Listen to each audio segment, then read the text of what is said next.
सुप्रभात सभी को। आज 16 सितंबर को विश्व ओजोन संरक्षण दिवस पर आप सभी को हार्दिक शुभकामनाएं। यकीनन कल फिर एक खूबसूरत सुबह होगी। यकीनन कल फिर एक खूबसूरत सुबह होगी। अच्छा वक्त देता रहा है मुश्किल वक्त की मिसालें। तो हम उम्मीद करते हैं कि कोविड-19 पैंडेमिक के इस बुरे दौर से हम जल्द ही निकल पाएंगे और एक बार फिर से मुक्त वायु में सांस ले सकेंगे। हालांकि आज की जो परिस्थितियां हैं उनके लिए जो सबसे अधिक जिम्मेदार है वो स्वयं मनुष्य है।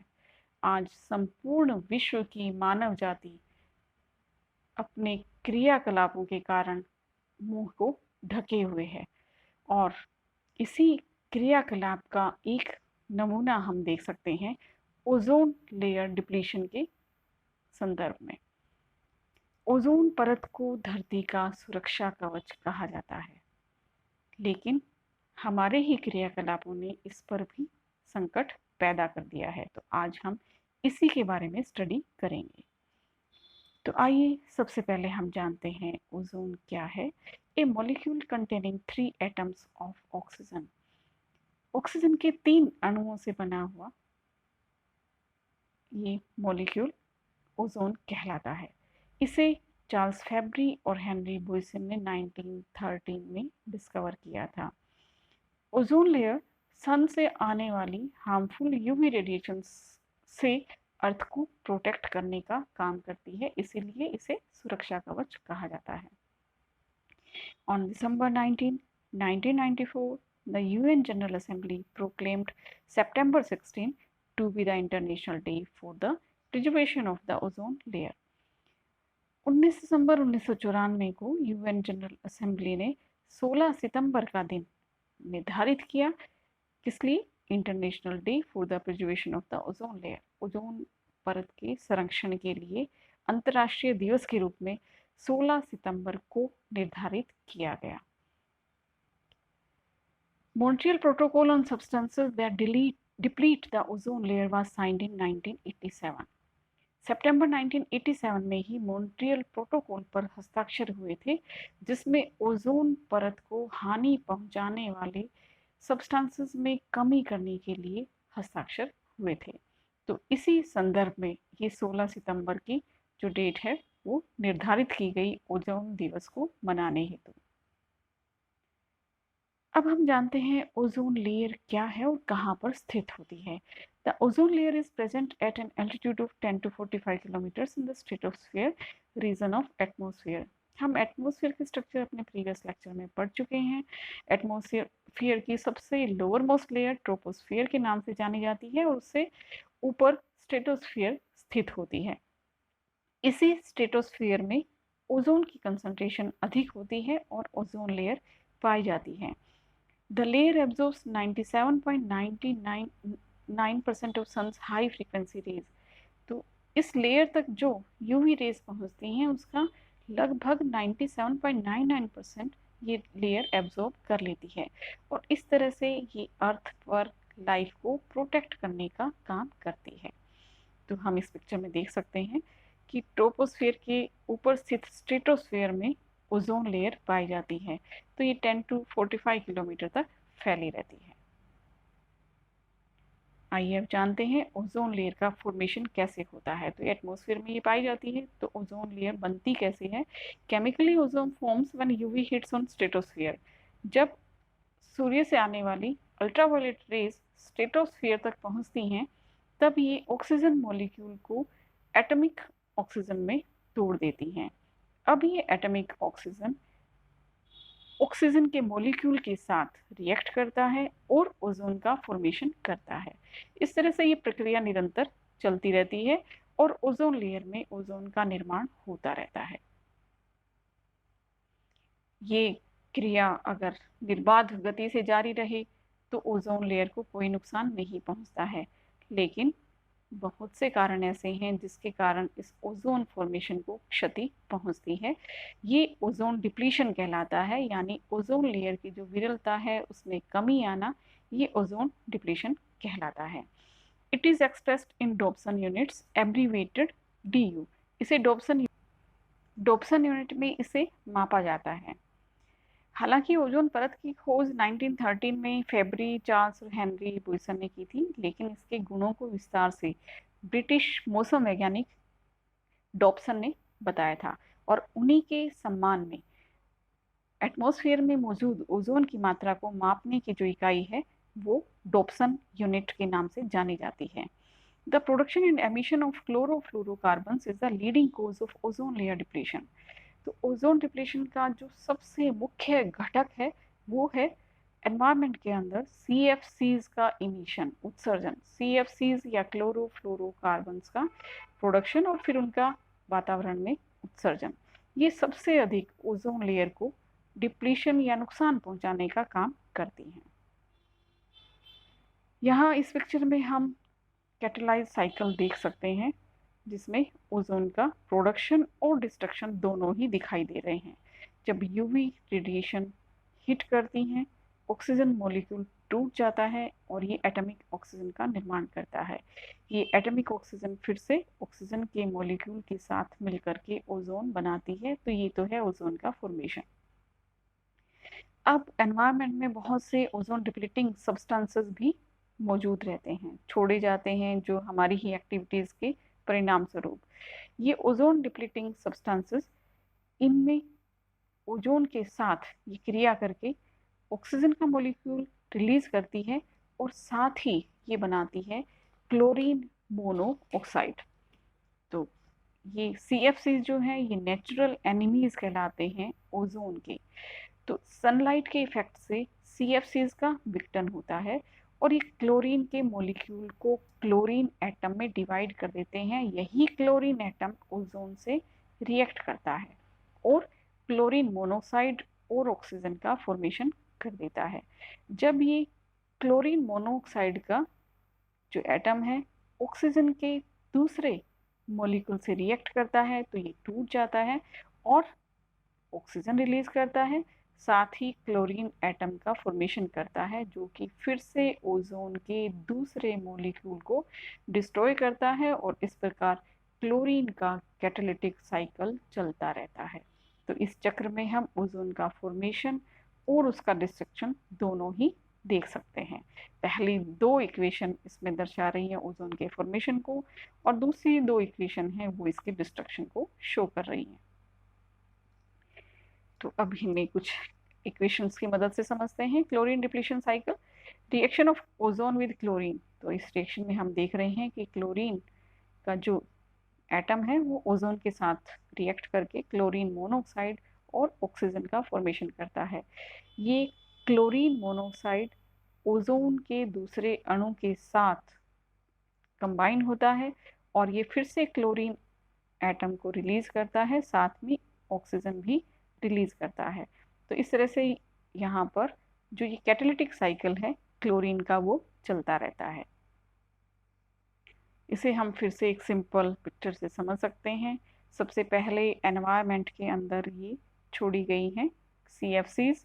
सनलाइट इस CFCs को ब्रेक करती है और इस तरह से ये क्लोरीन है इसको रिलीज करती है। ये क्लोरीन ओजोन के साथ रिएक्ट होती है और अब इस ओजोन को डिस्ट्रॉय करती है, O2 में बांट देती है और इस तरह से ये रिएक्शंस चलती रहती हैं और ये अधिक से अधिक डिप्लीशन ओजोन का करती रहती हैं। तो अब जानते हैं ओजोन डिप्लीशन के मेन कॉजेज क्या हैं। तो हमने पढ़ा कि CFCs जो हैं वो नेचुरल एनिमीज हैं ओजोन के। तो सबसे मुख्य तो भूमिका इन्हीं की होती है। इसके अलावा दूसरे क्लोरीन ऑक्साइड्स भी इसमें शामिल होते हैं, nitrogen oxide, bromine, carbon tetrachloride, electromagnetic radiations, ये सब भी ओजोन के डिप्लीशन में हेल्प करती हैं। तो यहाँ हम देख सकते हैं जो ओजोन डिप्लीशन का कोज है, there are 3 main contributors to the ozone problem. कौन कौन है इसमें? सबसे मुख्य भूमिका ह्यूमन एक्टिविटी की, इसके अलावा नेचुरल सोर्सेज भी और वॉल्केनिक इरप्शंस, ये ज्वालामुखी जो होते हैं ये भी ओजोन डिप्लीशन में अपना योगदान करते हैं। ओजोन डिप्लीशन में CFCs का किस तरह से यूज़ होता है या हम CFCs को किस काम में लेते हैं, कहाँ कहाँ इसका प्रयोग होता है, ये रेफ्रिजरेंट्स और AC में कूलेंट के रूप में काम में ली जाती है। इसी तरह एरोसोल स्प्रेज में ये प्रोपेलेंट का काम करती है, इलेक्ट्रॉनिक्स के क्लीनर का काम करती है, बबल्स इन प्लास्टिक फोम्स और इंसुलेटर्स के रूप में भी इस CFC का यूज होता है। तो एक मुख्य घटक है ओजोन डिप्लीशन का क्लोरोफ्लोरोकार्बन्स या CFCs। तो अब CFCs डिप्लीशन का क्या तरीका होता है? Air conditioners and refrigerators causes ozone depletion, they give out CFCs।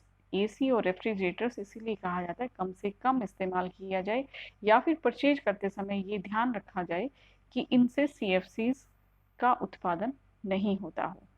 इस तरह की टेक्नोलॉजीज आजकल मार्केट में आ गई हैं, तो इन्हीं को ध्यान में रखते हुए ही इनका परचेज करना चाहिए। CFCs are also use for extinguisher and in spray cans. तो ये अग्निशामक यंत्रों में, स्प्रे कैंस में भी इनका यूज होता है। CFCs को depletion specially in cold region, CFCs depletion का अधिक प्रभाव कोल्डर रीजन में देखा जाता है। ये CFCs लंबे समय तक विघटित नहीं होती, काफी दशकों तक ये एटमॉस्फेयर में विद्यमान रह सकती हैं। ये केवल सनलाइट से ही विघटित होती हैं। CFCs के अलावा नाइट्रोजन ऑक्साइड और ब्रोमीन का भी योगदान होता है। Nitrogen oxide and bromine get release in atmosphere by jet engines, fertilisers, industries, furnaces and many other human activities. Human बहुत सी एक्टिविटीज से ये नाइट्रोजन ऑक्साइड और ब्रोमीन भी एनवायरनमेंट में रिलीज हो जाती हैं। अब इस ओजोन डिप्लीशन के क्या इफेक्ट होते हैं, ये किस तरह से प्रभावित करती हैं ऑर्गेनिजम्स को और एनवायरनमेंट को? ओजोन डिप्लीशन में cause severe health hazards. UV damage to DNA, ये डीएनए को डैमेज करने का काम करती है। Skin cancer and skin burn, इस ओजोन डिप्लीशन का एक इम्पोर्टेंट प्रभाव होता है जिसकी वजह से स्किन कैंसर और स्किन बर्न जैसी प्रॉब्लम्स उत्पन्न होती हैं। इससे मोतियाबिंद हो जाता है, आंखों में जलन होती है, डैमेज टू इम्यून सिस्टम, रोग प्रतिरोधक क्षमता कम हो जाती है। Alteration in life cycle of plants, ये मनुष्य के को ही नहीं बल्कि एनिमल्स और प्लांट्स को भी प्रभावित करती है।